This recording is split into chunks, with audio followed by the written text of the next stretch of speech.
A very good and green morning to all of you. First of all, my congratulations to the organizers, and I also thank on their behalf all the sponsors who've supported this event, and welcome to the delegates. I agreed to come for this event, though it was a very busy week for me for 2-3 reasons. One is because Auto Cluster has a special place in my heart. My father was the president of Maratha Chamber and a key, I would say, influence in making the auto cluster happen. It was his dream that the small scale industry should also have access to the best facilities. And if they can't afford to invest in it themselves, then there should be a place where they can go and avail of such technologies and facilities. So it was very close to his heart, this entire effort. Secondly, I do believe that time has come for India to take a giant leap in not just being consumers of EV, which we are now on its way to be, and I'll talk about that, but also producers of EV technology. And in that, of course, the key is the powertrain. And I think, therefore, I believe that this entire focus of today's conference on EV technologies is important, and I wanted to share my perspectives with all of you as an OEM and as somebody who's been involved, as a member of the EV community much before EVs became fashionable. So when we started Kinetic Green in 2013, EV was very new in the country. There was hardly any policy, any thought process. I started this project only out of passion. If you know my grandfather, Mr. Sulajja Firodia, in his memory we have this awards in science and technology called the Sulajja Firodia Awards in Science and Technology. And that year we had, we recognized 2 most eminent scientists every year of the country.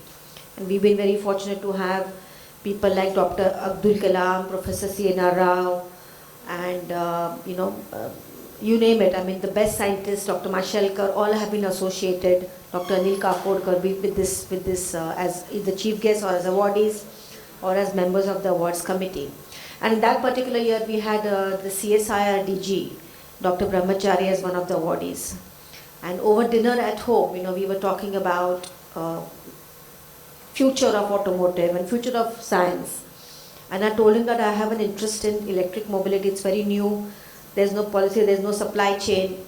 But I believe that this is the future. I had just come from the US, sat in the first Tesla car, had gone to China, seen what's happening over there. I said, I do believe that this is the future. But there really is no ecosystem in India right now, for this new area. So he said that, we will support you. Under a program called New Millennium Technologies, the government of India has identified few areas of future. Water, some of the other areas, and one of them is electric mobility. And we will come together along with our labs and help you to create technology for EVs in the country. And that's how Kinetic Green started.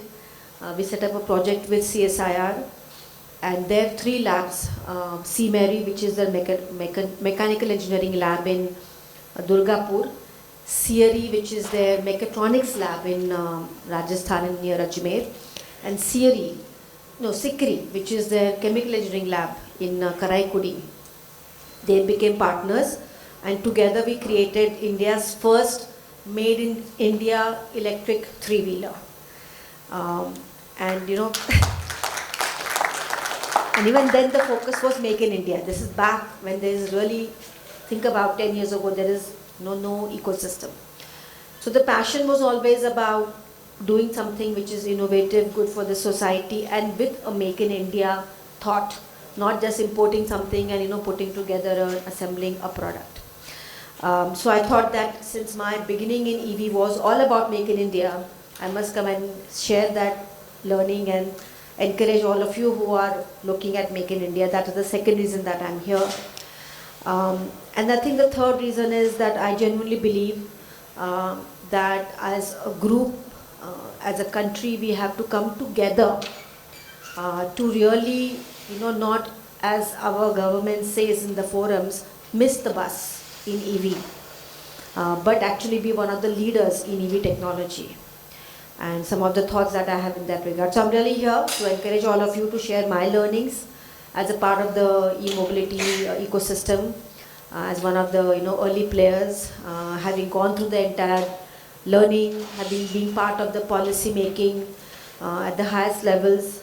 I chaired FICCI's Electric Vehicle Committee, I chair IIT's Electric Vehicle Forum, and worked very closely with Niti Aayog, with SIAM, with Minister of Heavy Industries, and this entire thought process that has come now about supporting e-mobility for two-wheelers, three-wheelers and buses as what they call the mass transport. That is something that we played a very key part in evolving that thought process. When the EV policy was being made in the country, if you remember when FAME 1 was made, first I'll tell you a funny story. We decided to start our journey in three-wheelers, and with two-wheelers that's something we wanted to do. And I came to know that government has told SIAM to appoint Booz as a consultant to come up with EV policy. So I said, Kinetic is looking at EVs. So they said, okay, ma'am, please come for the meeting. I went for the meeting. We had everybody there. Honda, Toyota, Maruti, Tata, Mahindra, all the four-wheeler players. Not a single two-wheeler and three-wheeler company. And all the discussion was about Tesla, about electric cars. The Japanese were saying, no, we don't support electric, we support hybrid. Somebody else was saying something else. So I raised my hand. I said, what about three-wheelers, and two-wheelers, which are very popular in India? So the consultant looked at me and said that, ma'am, are you interested in those areas? I said, yes. He said, then maybe you can lead and make a committee for this. And that's how the thought process on electric three and two-wheeler started. It was not even in everybody was thinking electric means Tesla. That was the idea, it means cars. From there, in FAME 2, when FAME 2 came, if you remember, the government made a completely different strategy from FAME 1, where they said that it is time for green mobility for the masses. That we now believe and we are convinced that we don't have to copy the West, where they're focusing on electrification of cars. But in India, 80% of the transport sector is comprising of two-wheelers and three-wheelers and buses. And that's what our common man or our large part of population is using for their transport. And very interestingly, so that's where the volumes are, number one. Number two, these are intra-city modes of transport. That means it's easy to electrify these segments without waiting for the charging infrastructure to come up on the highways. So there's no chicken and egg situation. You can start the electrification, people can charge the vehicles at home and not wait for charging infrastructure to come up, which will also become a unviable proposition if there are no vehicles. So as I said, chicken and egg. So it is an intra-city. And third is that the requirement of performance and range on these vehicles, because they're intra-city, is defined and limited. When somebody buys a car, they want to buy a car which has very high speed, a range, if they want to take the car from Pune to Shirdi, for example, once in 5 years. But they want that range, that I want 500 kilometer range, I want the speed of 100, I want all the best features, I want air conditioning, I want everything, but at a price which is affordable. Whereas in two and three wheelers, people know that they are going to use it for 50 kilometers to 150 kilometers. A delivery executive might use 150 kilometers. College student might use 50-60 kilometers. But the range is defined between 50 to 150, let's say average of 100. And the speeds are also defined. That you don't need a three-wheeler to move at the speed of 150. Speed of 50 is very good. Two-wheeler speed of 75 is very good. So because the range is limited and defined, and the speed and performance are also optimized or moderate, we can make affordable electric two and three wheelers which have a near price parity situation and without waiting for charging infrastructure. So this is what we conveyed to the government, that in India we need to have a different policy. We don't need to copy the West. We don't need to worry only about electric cars. And in fact, on the other hand, we should first focus on electrifying what is the mass transport in our country, which is two-wheelers, three-wheelers and buses. And this is also the form factor which our middle class and lower middle class people are using. So if these go electric, not only we will have large volume because they're large part of our transport sector, but we'll also reduce transport costs for our population and the pollution in our cities. And this suggestion was analyzed and welcome. And if you see the FAME 2 and now the EMPS and now the PME drive are specifically supporting these segments, two-wheeler, three-wheeler and buses. The thought being that's where the numbers are, the thought being this can electrify fast, and the thought being India can also have a right for a global leadership in these spaces. So not only we can have a large market, we can create technology, we can deploy them, but we can also become suppliers of not only the products, two-wheelers and three-wheelers, but also the technology, whether it's powertrain, drivetrain and other components to the world. Because we are focusing on these segments. Japan or Germany is not focusing, but we are. So it's also our right to win globally, not just locally. So this is how the entire policy has evolved.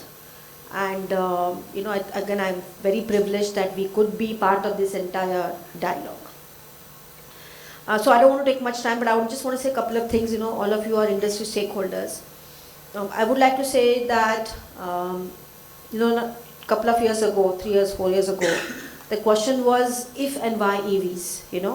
People were still debating whether electric is the technology, whether it will be viable, what will happen to the battery prices, whether customers will buy. I think now the dialogue is only not about if and why EVs, it's when and how EVs. So I think that we need to have that conviction in our mind that electric technology, and then there could be variants of it. You could have fuel cells supporting it, you could have different kind of battery, chemistry, but the powertrain and the non-emitting transport, green transport is the future. There is no turning back. And especially for two-wheelers and three-wheelers, intra-city buses, golf carts, small cars, they are going to make so much more commercial sense for consumer. Forget about the environment. We as thought leaders and industry players would like to focus that this is good for the environment. We are helping in the green transition. But look at the consumers. The green transition is only a feel-good factor. But they will only buy a product if it makes commercial, economic sense for them. Because these are again people who are spending a large part of their income on buying this vehicle and using this vehicle. The rickshaw owners, this is a livelihood product. This is what they are feeding their family on. The two-wheeler delivery customer, this is his or her livelihood product. So they will buy it only if it makes economic sense for them, if it saves them money, and if it is convenient for use. And in these form factors, two-wheelers and three-wheelers, that point has arrived.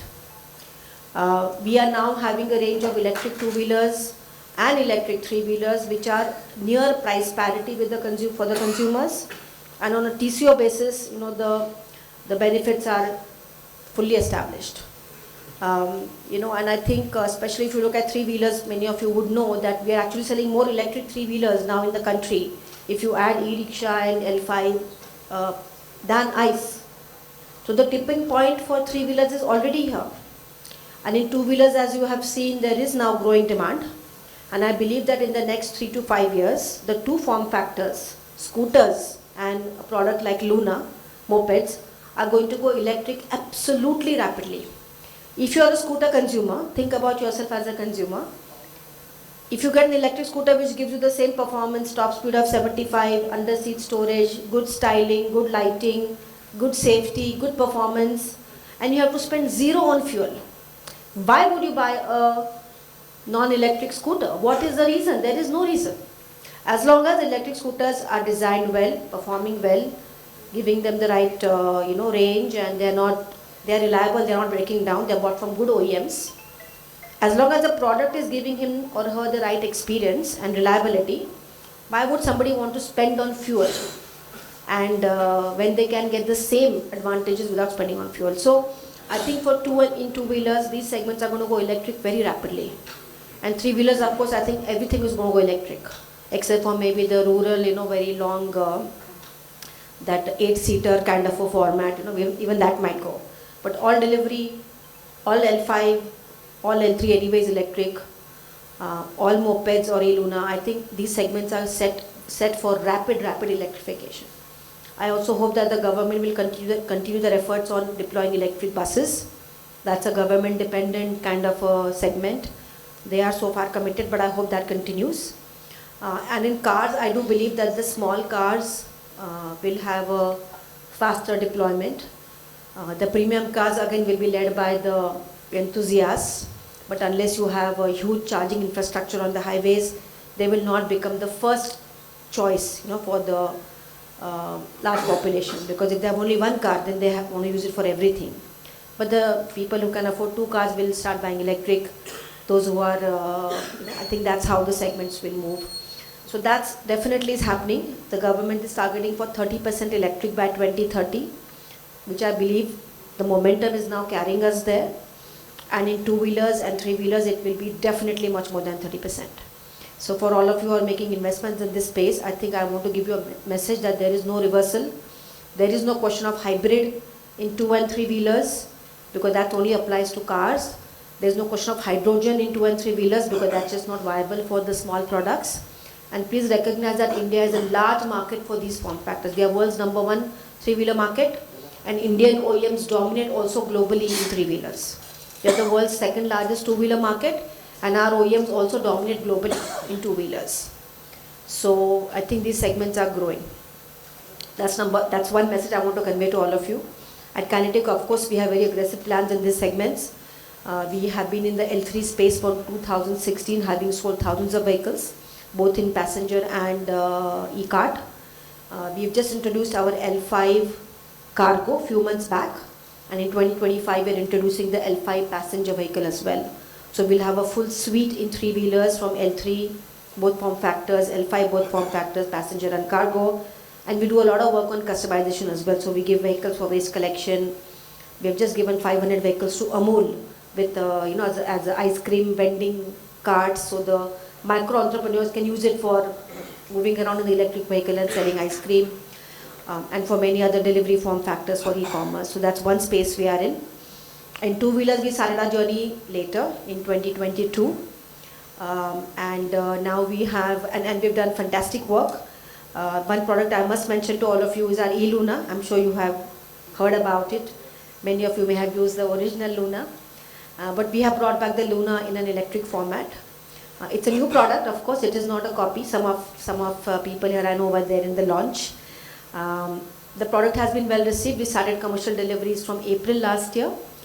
We have sold close to 25,000 vehicles.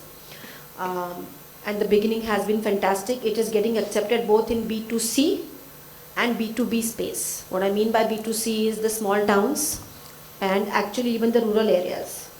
And when we track our consumers, we have found that e-Luna is the only product in that segment.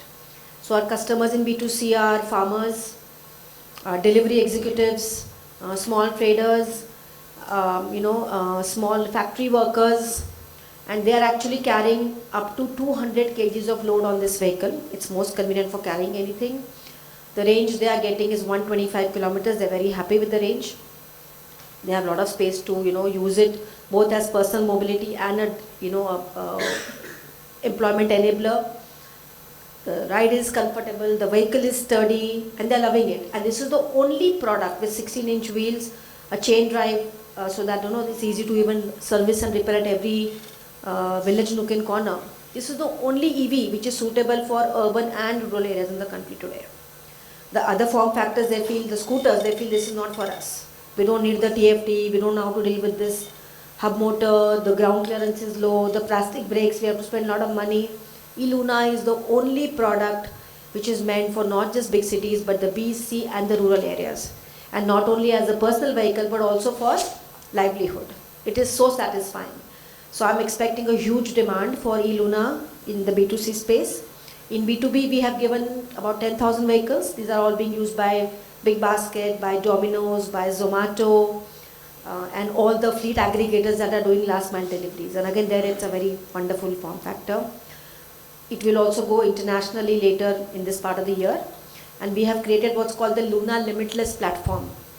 That means on the same platform of Luna which we've engineered, there is multiple options with different battery sizes from 1.8 kilowatt hour battery to 4 kilowatt hour battery, range of 80 kilometers up to 200 kilometers we can give on Luna.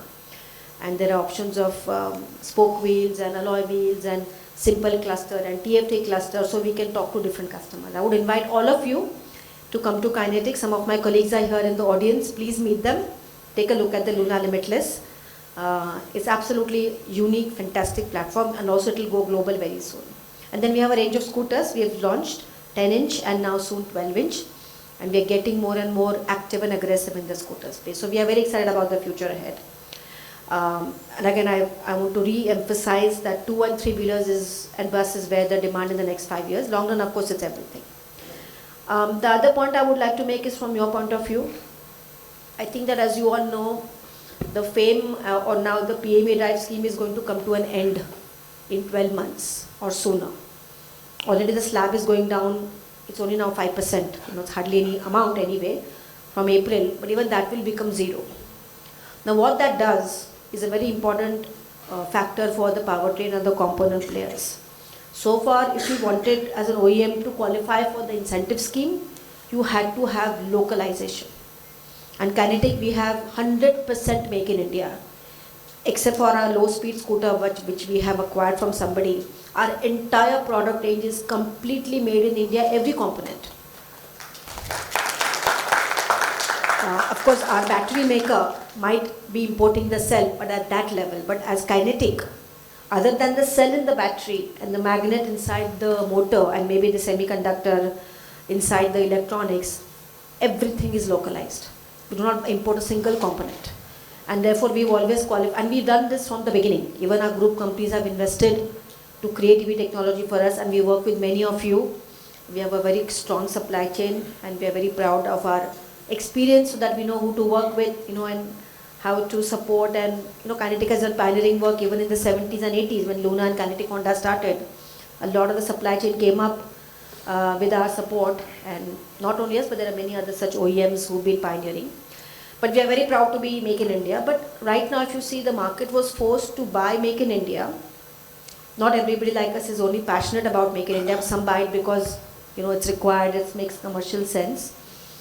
But once the scheme ends, there is no compulsion to buy Make in India because there is no incentive. So, of course, we are talking to the government that please review the tariffs.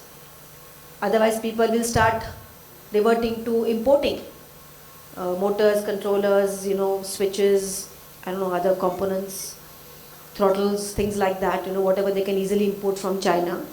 And then that's a reversal for the industry because China is just much cheaper and they have a huge scale.